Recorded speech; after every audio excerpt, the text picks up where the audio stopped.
unutarnjih i vanjskih. No kao što vidite, sve smo to prebrodili i danas se ovdje okupili. Ipak, valja reći da smo, raščlanjujući današnje stanje i položaj Hrvatske, ocijenili da su naši politički protivnici i predsjednik države, i predsjednik vlade, i Sabor, i sve parlamentarne stranke koje se nazivaju Savezom za Europu. Uz njih i najveći dio gospodarskih, intelektualnih i medijskih elita protivi se našem programu neovisne i suverene Hrvatske države.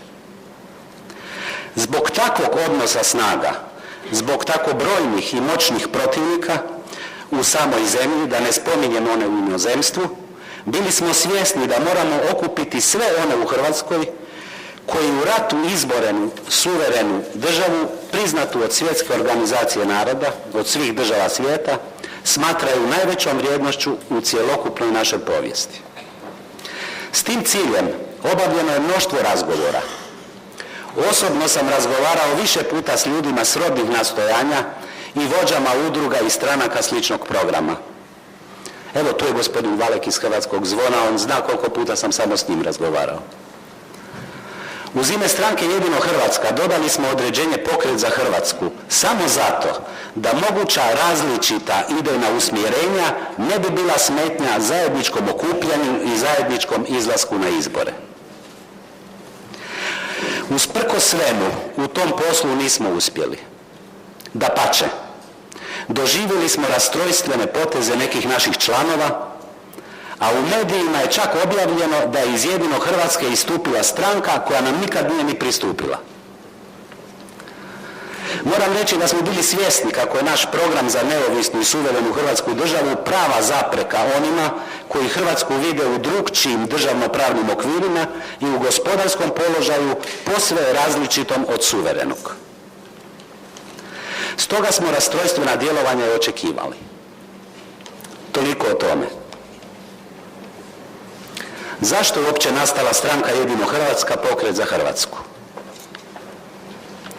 Prema ocjeni svih razumnih ljudi, Hrvatska je danas, premda formalno pravno samostalna država, zapravo politički i ekonomski kolonija Brisla.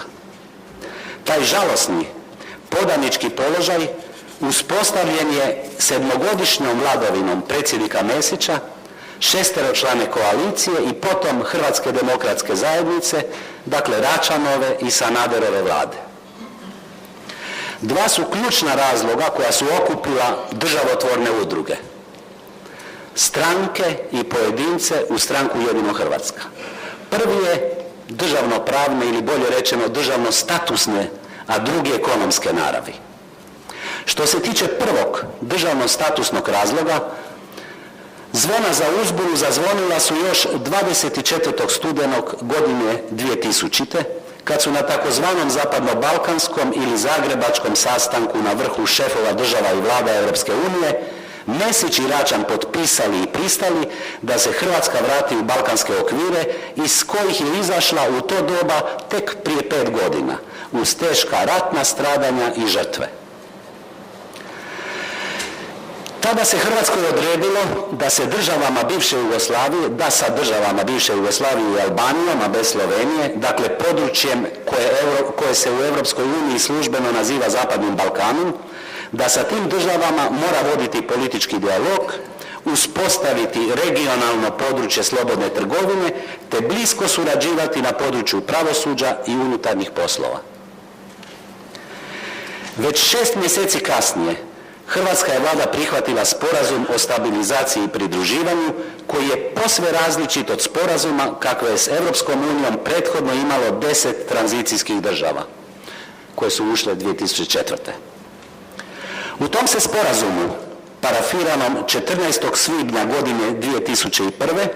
proširuje lista suradnje s balkanskim državama i od Hrvatske se zahtijeva da im dade olakšice u pogledu kretanja radne snage, nastanjivanja, pružanja usluga, platnog prometa i kretanja kapitala i osoba kakve sama ima dogovorene s Europskom unijom.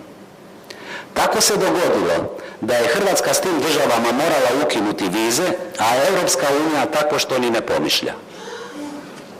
Osim toga, područje takozvanog Zapadnog Balkana 5 je puta veće od Hrvatske i oko 22 milijuna ljudi tog područja može naseljavanjem preplaviti Hrvatsku, dok istodobno 4,5 milijuna Hrvata čini tek 1,3% stanovništva Europske unije. Zato je takav zahtjev Europske unije iz sporazuma o stabilizaciji i pridruživanju neprimjeren i nerazmjeran, te Hrvatskoj može nanijeti pogubne posljedice.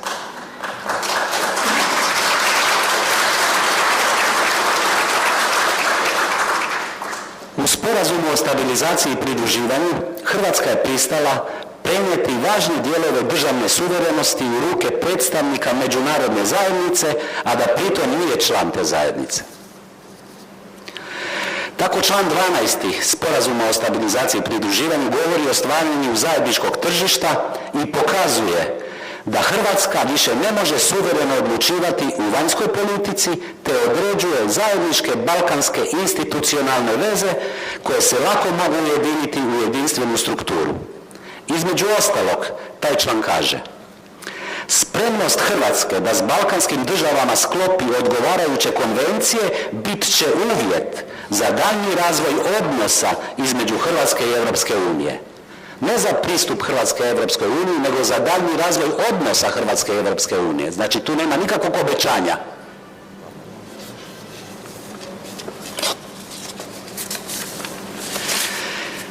Već iz ovih nekoliko primjera očito je da Europska unija vodi politiku regionalnog, a ne individualnog pristupa. Sam predsjednik Mesić prestao je spominjati regatu kojom će Hrvatska ući u članstvo Europske unije, već je Zapadni Balkan počeo opisivati kao jedinstven otok od 20 milijuna ljudi u koji naravno ubraja i Hrvatsku.